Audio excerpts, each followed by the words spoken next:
نے چیلنج کیا تھا، ان کی جماعت نے، اور سابق جو چیف جسٹس تھے عمر عطا بندیال صاحب، انہوں نے جاننے سے پہلے، اپنی ریٹائرمنٹ سے پہلے ان ترامیم کو ختم کر کے، اور یہ جتنے بھی مقدمات بند ہوئے تھے ان ترامیم کے، اس میں وہ دوبارہ سے ری اوپن کرنے کا وہ کیا تھا.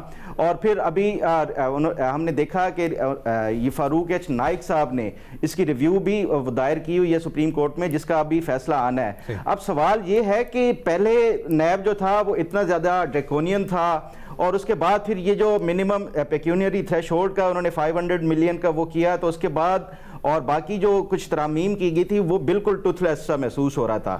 تو یہ نیب کے ایگزسٹنس کے حوالے سے، یا اگر ہم نے واقعی میں اکاؤنٹیبلٹی کے کلچر کو پروموٹ کرنا ہے، تو ایک جو درمیانی راستہ اختیار کرتے ہوئے، جس طرح ابھی انہوں نے ایس او پیز جاری کیے ہیں، اور جو پہلے سے امینڈمنٹس تھی وہ اب ریویو کا اس کا کیا فیصلہ آتا ہے، یہ جو میں ایس او پیز کو دیکھتا ہوں، اگر تو وہ ریویو کا فیصلہ اگینسٹ میں آتا ہے تو پھر تو میرا خیال ہے کہ یہ ایس او پی زیادہ امپورٹنٹ ہوں گی.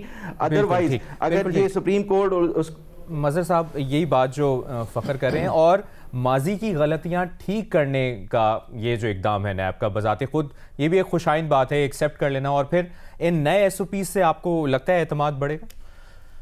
دیکھیں مسئلہ کیا ہے، مسئلہ یہ ہے کہ جب آپ نیب کے اگر اسٹرکچر کو دیکھیں تو نیب کے اسٹرکچر میں مجھے ذاتی طور پہ دو بنیادی خرابیاں نظر آتی ہیں، ادروائز کوئی ایسی خرابی ہے نہیں. ایک بنیادی خرابی یہ کہ unprecedented power of chairman NAB, یعنی چیئرمین نیب جو ہے وہ عقل کل ہوتا ہے، وہی بجائے اس کے کہ آپ اس پاورز کو ڈیلیگیٹ کریں، جو ریجنل ڈائریکٹرز ہیں ان کے درمیان ڈیلیگیٹ کریں، وہ اتنی پاور چیئرمین نیب کو دے دی ہے کہ چیئرمین نیب اگر کمپرومائز ہو جائے تو پوری نیب بیٹھ جاتی ہے. چیئرمین نیب کو اگر آپ استعمال کرنا چاہیں تو پوری نیب کھڑی ہو جاتی ہے. تو ایک شخص کے اوپر کبھی بھی اتنی پاور دینی ہی نہیں چاہیے، کوئی بھی اکاؤنٹیبلٹی فورم ہو. اگر آپ نے کسی ایک شخص کو اتنا پاورفل کر دیا تو جو بھی گورنمنٹ ہوگی، گورنمنٹ آف دا ڈے ہوگی، کوئی رولنگ ایلیٹ ہوگی، وہ ایک شخص کو کمپرومائز کر لے گی. وہی نیب کے ریفرنسز اور وہ ڈائریکشن ایشو کرتا ہے، انویسٹیگیشن وغیرہ. دوسرے یہ کہ اس میں گرفتاری، ہمارے یہاں پہلے گرفتاری کی جاتی تھی، اور اگر اس میں امپروومنٹ آئی ہے تو الگ بات ہے کہ ہمارے یہاں پہلے نیب کے لوگ، مجھے بہت سے کیسز پتہ ہیں کہ مہینوں اٹھا کے آپ نے بند کر دیا، پوچھا ہی نہیں کہ اس آدمی کو کس جرم میں آپ نے اٹھا کے بند کیا ہوا ہے. تو پہلی چیز یہ کہ گرفتاری اس وقت تک نہیں ہونی چاہیے جب تک آپ پوری طریقے سے اس کے خلاف انویسٹیگیشن کمپلیٹ نہ ہو جائے. اگر انویسٹیگیشن کمپلیٹ ہو جائے اور نیب سیٹسفائی ہو جائے کہ it's a fit case for reference, تب جا کے آپ اسے گرفتار کر سکتے ہیں with the permission of the court کہ جی اس کے خلاف اتنا مواد آ گیا ہے. ادروائز جب آپ انویسٹیگیشن کے لیے اٹھاتے ہیں تو پھر ہمیں نیب نظر آتی ہے ایک پولیٹیکل وکٹمائزیشن کا ذریعہ، جو ہم نے دیکھا ہے اوور دا ایئر، چاہے ایک گورنمنٹ ہو یا دوسری گورنمنٹ ہو. تو میرا خیال ہے، مجھے نہیں پتا کہ اس پہ کس حد تک عمل درآمد ہوگا. اب جو نئی گورنمنٹ آئے گی، نئی جو پارلیمنٹ ہوگی، وہ کس حد تک امینڈمنٹ کرے. لیکن اس کا ایک بنیادی چیز یہ ہے کہ اب جہاں آپ فیسیلیٹیٹ کر رہے ہیں، انہی لوگوں کو فیسیلیٹیٹ کر رہے ہیں جن پر سیریس چارجز لگتے ہیں. تو اصل چیز یہ ہے کہ جو سیریس چارجز میں آپ جیسے 500 ملین یا اس طرح کی، سیدھی سی بات یہ ہے کہ آپ کسی کے خلاف، آپ کے پاس انکوائری کہیں سے بھی آئی ہے، ٹھیک ہے، اچھی انانیمس لیٹر پہ نہیں کرنا چاہیے، لیکن اگر اسپیسیفک آپ کے پاس کوئی انکوائری آئی ہے، آپ انویسٹیگیٹ کریں، اچھی طرح انویسٹیگیٹ کریں، سیٹسفائی ہوں کہ it's a fit case for the arrest and for the trial, تب جا کے آپ کورٹ کی پرمیشن سے اس کو گرفتار کریں. ورنہ اس طریقے سے آپ کم سے کم یہ ہوگا کہ آپ کسی کو خامہ خواہیں 6 مہینے سال بعد، اور اسی طریقے سے اگر اس کے باوجود بھی وہ شخص جو ہے وہ بری ہو الٹیمیٹلی، تو NAB should be made accountable. بالکل. بھٹی صاحب. جناب اسپیکر، انسانی حقوق، S O Ps, facilitation centre, کوئی خوف زدہ نہ ہو، کوئی ڈرے نہ، کوئی سہمے نہ، کوئی، یہ سارا کچھ 5 یا 10% لوگوں کے لیے کیوں ہے؟ یہ پولیس میں کیوں نہیں ہوتا؟ یہ وہاں کیوں نہیں ہوتا جہاں 100% لوگ جا کے روز چھتر کھاتے ہیں؟ یہ کچہریوں میں کیوں نہیں ہوتا؟ یہ صرف ملک چند 5 سے 10% الیٹ کا کیوں بن گیا ہے، طبقہ اشرافیہ کا؟ یہ ملک ان کی چراگاہ کیوں ہیں جن کی 5 بر اعظموں میں جائیدادیں ہیں؟ اور دوسرا جناب اسپیکر، ماضی کی غلطیاں ٹھیک کرنے کی کوشش ہے. واہ جناب اسپیکر، ماضی کی غلطیاں اگر ہم ٹھیک کر لیں تو نیب کی ضرورت ہی نہ رہے. ہم نے تو آج بھی ان ماضی کی غلطیوں کو سر آنکھوں پر بٹھایا ہوا ہے، اور ہم تو وہ بد نصیب ہیں جو غلطیاں بھی پرانی کرتے ہیں، نئی غلطی بھی نہیں کر پاتے، مکھی پہ مکھی ماری جا رہے ہیں. جناب اسپیکر، وہ نیب جس کی بنیاد نواز شریف صاحب نے احتساب بیورو کی شکل میں رکھی، آپ اسی نیب کی بات کر رہے ہوں گے. آپ اسی نیب کی بات کر رہے ہوں گے جسے ختم کرنا تھا میثاق جمہوریت کا ایک اہم نقطہ. آپ اسی نیب کی بات کر رہے ہوں گے جس کے بارے میں نواز شریف صاحب نے کہا تھا کہ ہم نے اس کے پر کاٹنے ہیں جب اقتدار میں آئیں گے. غالباً آپ اسی نیب کی بات کر رہے ہوں گے جناب اسپیکر جس میں زرداری صاحب سے شاہد خاقان عباسی صاحب سب متفق ہیں کہ نیب اور پاکستان ساتھ ساتھ نہیں چل سکتے، نیب اور معیشت ساتھ ساتھ نہیں چل سکتے. جناب اسپیکر، آپ اسی نیب کی بات کر رہے ہیں جس کے بارے میں نواز شریف صاحب نے بلا کر ایک دن کہہ دیا کہ بھائیو ہم نے تو نیب بھگت لیا، اب آپ بھگتو.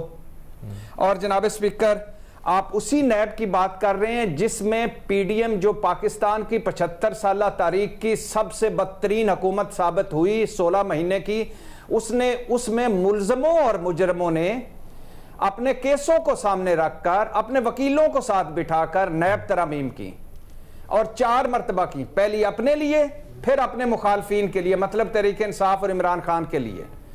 اور آج نیب صرف تحریک انصاف اور عمران خان پر فوکس کر کے بیٹھا ہے. باقی کہاں گئے وہ 1100 ارب کے کرپشن سکینڈلز؟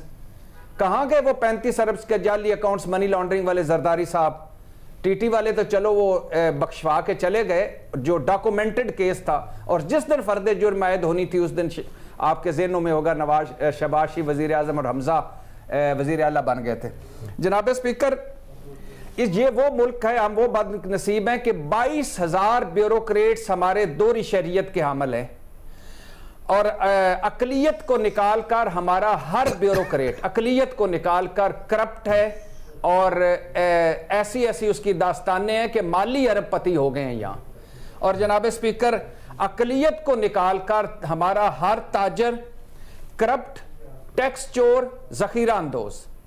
یہ وہ ملک ہے جناب اسپیکر جہاں پینڈورا لیکس ہوئیں، پیناما لیکس ہوئیں، دبئی لیکس ہوئیں، سوئس لیکس ہوئیں، اٹ پٹو تے تھلو کرپشن کہانی جناب اسپیکر.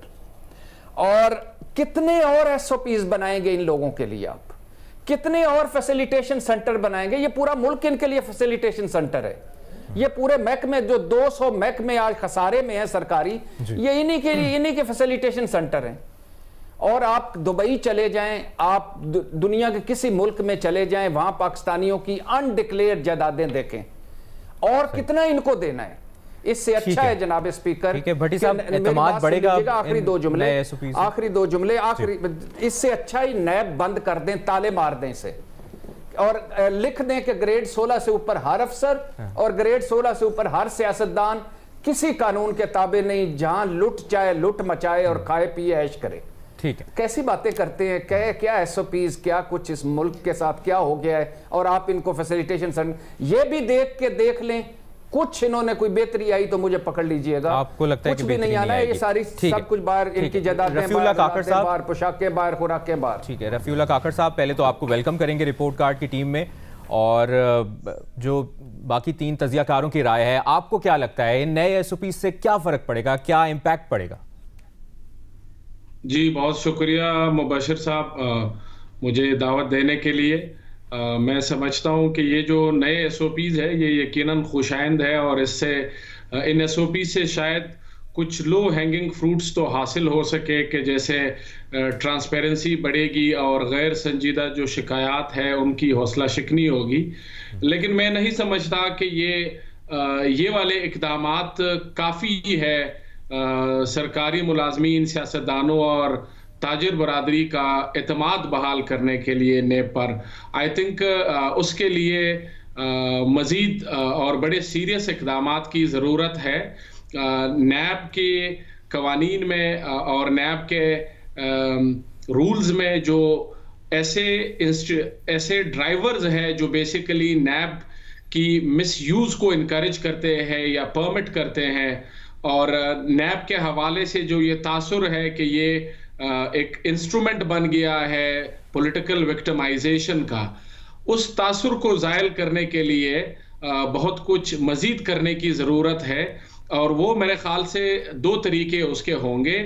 ایک نیب کے قوانین میں ترامیم، فخر دورانی صاحب نے چند قوانین کی طرف ان کا ذکر کیا، مظہر عباس صاحب نے بھی چند اس کے فلاز ہائی لائٹ کیے۔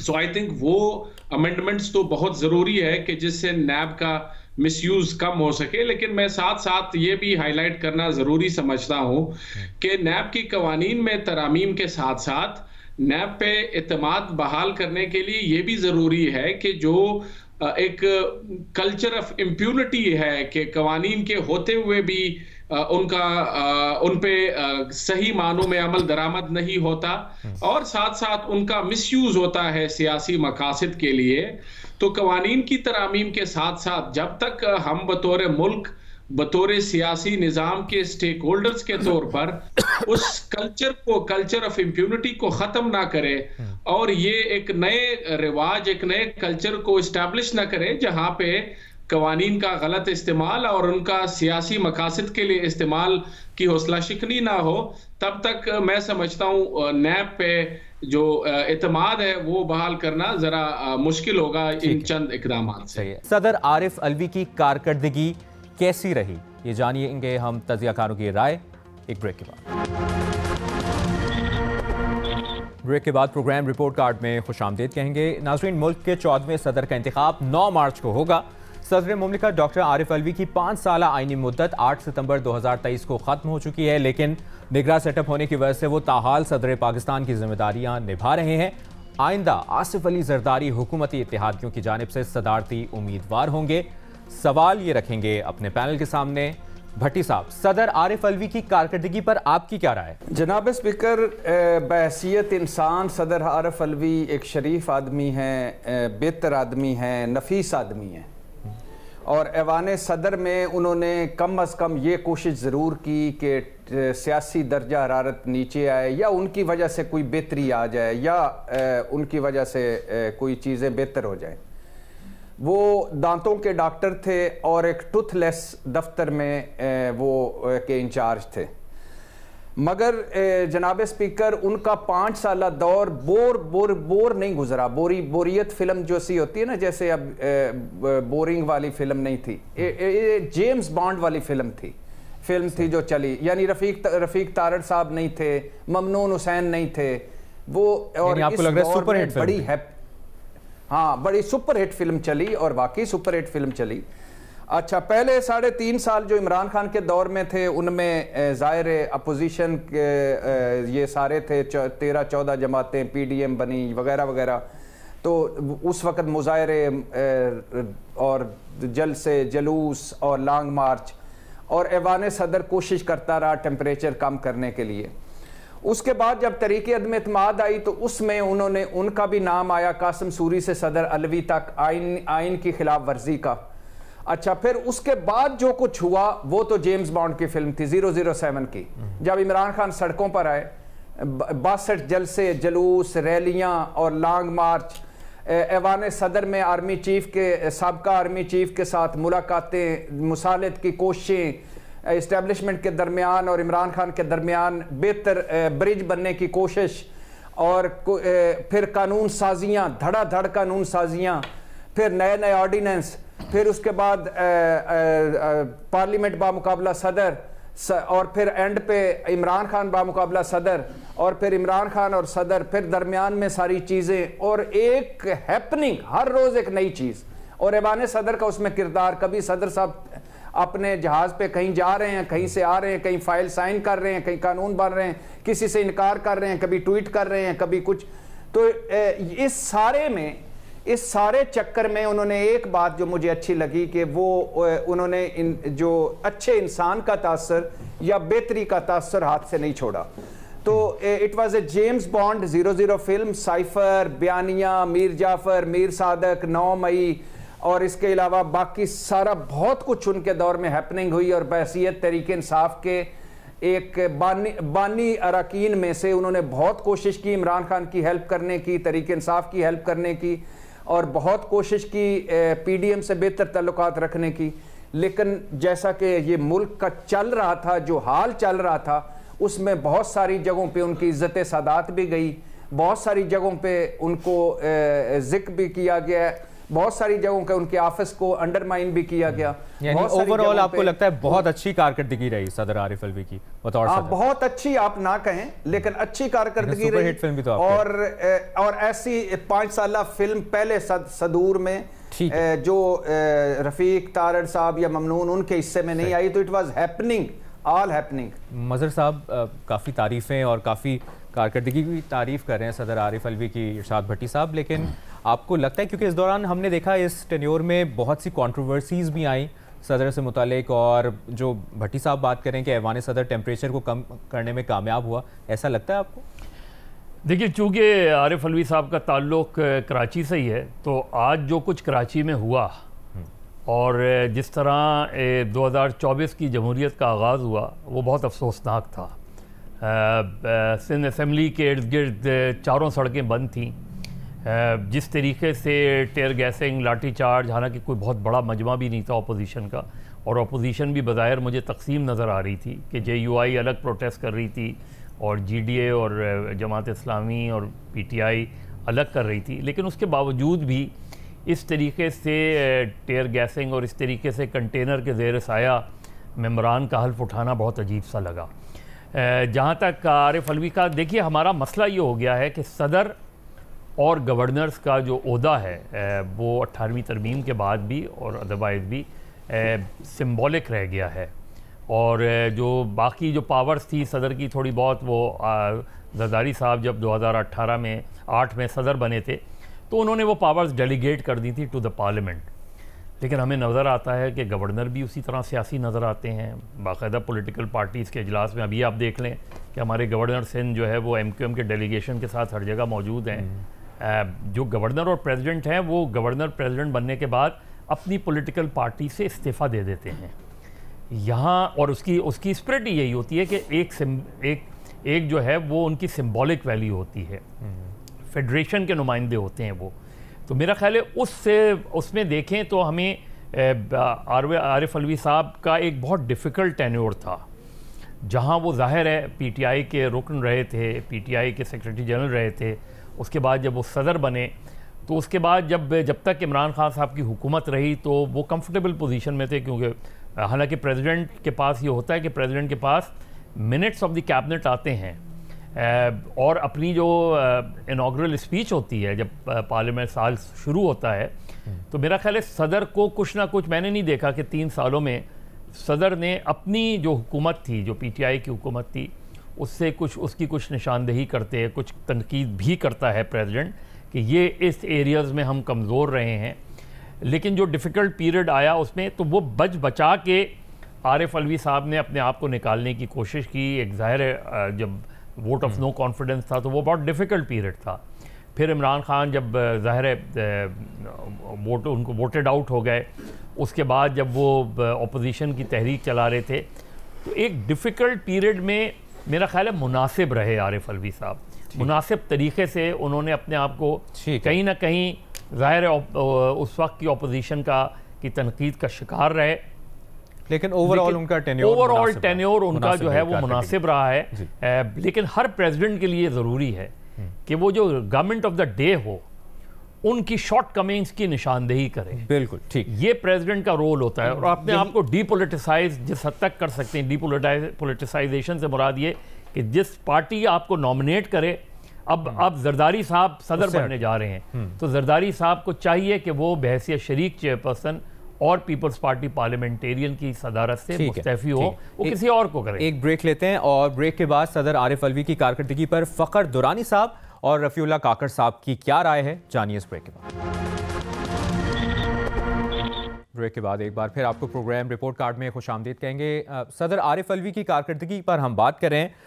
فخر درانی صاحب، ارشاد بھٹی صاحب تو بہت خوش ہیں صدر عارف الوی کی کارکردگی سے، اور مظہر عباس صاحب نے بھی مناسب کہا ہے ان کے اس ٹینیور کو. آپ کو کیا لگتا ہے ان کی کارکردگی بطور پریزیڈنٹ کیسی رہی؟ اچھا، پہلے تو جو بھٹی صاحب نے کہا، صدر عارف علوی صاحب بڑے نفیس انسان رہے اور اس کے ساتھ ساتھ بطور صدر بھی انہوں نے بڑے اچھے طریقے سے اپنا جو کام ہے وہ بخوبی سر انجام دیا ہے. دیکھیں، مجھے ان کی جو نفاست پسندی ہے وہ 2014 کے دھرنوں میں یاد ہے، جب پی ٹی وی کے اوپر حملے ہوئے تو وہ کس طرح عمران خان صاحب کو فون پہ بتا رہے ہیں کہ ہم نے پی ٹی وی کے اوپر بھی قبضہ کر لیا ہے، پرائم منسٹر ہاؤس کے باہر بھی چلے گئے ہیں. اسی طرح کراچی کی بھی کوئی فوٹیجز وغیرہ، تو وہ نفاست تو میں نے بھی ویسے ان کی دیکھی ہوئی ہے، بڑی زبردست تھی. پھر اس کے بعد جو ایز اے صدر ہے، جس طرح مظہر عباس صاحب نے کہا کہ 18ویں ترمیم کے بعد جو صدر کا عہدہ ہے وہ تو ایک نام کا ہی ہے، کیونکہ ساری پاورز جو ہے وہ ڈیلیگیٹ کر دی گئی ہیں پارلیمنٹ کو. لیکن اس کے باوجود بھی جو صدر عارف علوی صاحب ہیں، انہوں نے اپنے طور پہ ہمیشہ یہ کوشش کی ہے کہ وہ جس پارٹی کی طرف سے منتخب کیے گئے ہیں صدر کے طور پہ، نہ کہ جو فیڈریشن آف پاکستان کے نمائندے کے طور پہ، انہوں نے ہمیشہ پی ٹی آئی کے جو انٹرسٹ ہیں ان کو مقدم رکھا. چاہے وہ ڈپٹی اسپیکر کی جو رولنگ تھی اور اس کے بعد اسمبلی کو ڈیزالو کرنے کے حوالے سے فوری طور پہ اسمبلی ڈیزالو کرنے کا ہو، حالانکہ سپریم کورٹ نے اس کو جو ہے وہ انکانسٹیٹیوشنل بھی قرار دیا، یا اس کے بعد جو پی ڈی ایم کی حکومت آئی اور اس میں جتنی بھی لیجسلیشن ہوئی اس میں رکاوٹ ڈالنا ہو، وہ بھی ہمارے سامنے ہے. اس کے ساتھ ساتھ جو میں یہ سمجھتا ہوں کہ ایک گریس اس عہدے کے لیے، جب یہ پی ڈی ایم کی حکومت آئی تھی تو جس ٹائم شہباز شریف نے بطور وزیر اعظم کے حلف اٹھانا تھا تو صدر عارف علوی صاحب نے انکار کر دیا تھا. پھر تقریباً کچھ دن جو ہے وہ تاخیر کا شکار ہوئے، حلف کی جو وہ تھی تقریب تھی، اور اس کے بعد پھر چیئرمین سینٹ کو یہ حلف لینا پڑا جو پرائم منسٹر تھے. تو میرا خیال ہے کہ یہ ایک جو صدر کا عہدہ ہے وہ بیانڈ اینی پولیٹیکل پارٹی ہوتا ہے. ان کو یہ ایک ایسے ہی وہ گریس والا عہدہ ہے کہ آپ کو یہ سیاسی جو اپنی وابستگیاں ہیں وہ باہر رکھ کے آنا پڑتا ہے. تو میں نہیں سمجھتا کہ کوئی ان کا جو عہدہ یا جو ٹینیور تھا 5 سال کا کوئی بڑا مثالی تھا، بلکہ بہت زیادہ کنٹروورشل اور ایک ون سائیڈڈ پولیٹیکل پارٹی کے ورکر کے طور پہ انہوں نے اس کو چلایا ہے. چاہے وہ جس طرح مظہر صاحب نے بھی وہ مینشن کیا کہ جو انہوں نے اپنے عہدے کے دوران مختلف ملاقاتیں کرانے کی، یا جو پی ڈی ایم کے جب یہ دور آیا تو اس کے بعد عمران خان اور اسٹیبلشمنٹ کے حوالے سے بھی جو ملاقاتوں میں فیسیلیٹیٹ کرنے کی کوشش کی. یعنی اوور آل آپ کو لگتا ہے کارکردگی غیر تسلی بخش رہی ہے صدر عارف علوی؟ غیر تسلی بخش، اور یہ ایک جو عہدے کا وہ ہے اس کے بھی معیار کے مطابق نہیں تھی. ہاں جناب، رفیع اللہ کاکڑ صاحب، اسپیکر آصف زرداری صاحب اب آ گئے. اب امید ہے کہ نفاست بھی نظر آئے گی اور گریس بھی نظر آئے گی، ون سائیڈڈ بھی نظر آئے گا، پارٹی پوزیشن نہیں ہے. اور دوسری بات یہ ہے کہ اب فخر درانی صاحب خوش ہوں گے. آپ کو آصف علی زرداری کو یہ کریڈٹ دینا ہوگا کہ انہوں نے صدر کی جو ڈیلیگیٹ کر دی تھی پاورز پارلیمنٹ کو. جی بہت بہت، اور 18ویں ترمیم بھی بہت. چلیں اس پر مزید بھی بات کرتے ہیں. رفیع اللہ کاکڑ صاحب، آپ کو کیا لگتا ہے صدر عارف علوی کی کارکردگی پر آپ کی کیا رائے؟ جی بہت شکریہ. جی میرے نزدیک ان کی کارکردگی غیر تسلی بخش اور بلکہ مایوس کن تھی. میں سمجھتا ہوں صدر کی کارکردگی جانچنے کے لیے ہمارا شخصی صفات نہیں ہونی چاہیے، بلکہ اس اہم آئینی منصب کے جو آئینی تقاضے تھے ان کو پورا کرنے میں انہوں نے اپنا کیا کردار ادا کیا وہ پیمانہ ہونا چاہیے. تو اگر وہ پیمانہ اپلائی کرے، میں سمجھتا ہوں کہ عارف علوی صاحب کے دور میں نہ صرف یہ کہ بہت بہت اہم کچھ غیر آئینی اقدامات ان کی سربراہی میں ہوئے، بلکہ اس کے علاوہ بھی ایسے کام کیے گئے جو اس منصب کو زیب نہیں دیتے تھے. مثال کے طور پر سب سے پہلا جو ڈیزولوشن آف نیشنل اسمبلی تھا، جس کو بعد میں سپریم کورٹ نے نل اینڈ وائڈ قرار دیا، آئی تھنک ان حالات میں صدر صاحب کی ذمہ داری بنتی تھی کہ وہ پارٹی لائن ٹو کرنے کی بجائے اپنی پارٹی کو غیر آئینی اقدامات سے منع کرے. تو اس کے علاوہ یہ کہ چیف جسٹس قاضی فیاض عیسیٰ صاحب کے خلاف ریفرنس بھی عارف علوی صاحب کے دور میں آیا، اور جس کو بعد میں سپریم کورٹ نے انویلڈ قرار دیا، وہ بھی پولیٹیکلی موٹیویٹڈ تھا. اور جیسے بعد میں ان کے اپنے پارٹی کے ساتھیوں کی طرف سے اب یہ بیانات آئے ہیں کہ شاید اس وقت یہ ایک اچھا وائز فیصلہ نہیں تھا. اس کے علاوہ میں سمجھتا ہوں جو سب سے ایک متنازع کام انہوں نے کیا کہ جب عدم اعتماد کی تحریک کی کامیابی کے بعد نئے وزیر اعظم جناب شہباز شریف صاحب سے حلف لینا تھا، اس پہ انہوں نے ایک ایوائڈ کیا اس کو. آئی تھنک وہ ان کے منصب کی جو کشان تھا اس کے خلاف تھا. آپ دیکھیں نا پاکستان میں تو جمہوری نظام کا یہ بلٹ ان پارٹ ہے کہ جس پارٹی کی حکومت ہوگی وہ پارٹی اگلی دفعہ شاید اقتدار میں نہ آئے. تو اگر یہ روایت ڈالی جائے تو پھر تو ہر صدر جو ہے وہ اگلے آنے والے وزیر اعظم سے حلف نہ لے. جنرل مشرف کے پاس یہ موقع تھا, آصف علی زرداری کے پاس 2013 میں یہ موقع تھا, 2018 میں ممنون حسین صاحب کے پاس یہ موقع تھا, جب ان کو بھی اس وقت انتخابات پہ شدید اعتراضات تھے, اس کے باوجود انہوں نے ایسی کوئی حرکت نہیں کی. اس کے ساتھ ساتھ میں سمجھتا ہوں کہ جو باقی جس طرح آرڈیننسز ان کے دور میں بے تحاشا آرڈیننسز لائے گئے,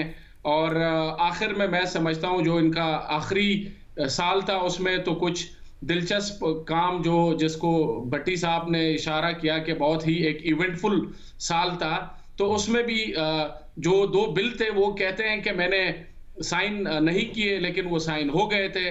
تو اس میں مجھے یہ لگتا ہے کہ he was playing for both sides, وہ وکٹ کے دونوں طرف کھیل رہے تھے, اور شاید اتنا پریشر تھا ان پہ کہ وہ دونوں سائڈ کو بیسیکلی اپیز کرنے کی کوشش کر رہے تھے, جس کے نتیجے میں یہ ہوا. سو اوور آل میں سمجھتا ہوں کہ یہ کارکردگی غیر تسلی بخش تھی, اور بہت سارے ایسے کام تھے جو ان کے اس منصب کے شایع نشان نہ تھے. پروگرام دیکھنے کا بہت بہت شکریہ ناظرین, اپنا خیال رکھیے گا, اللہ حافظ.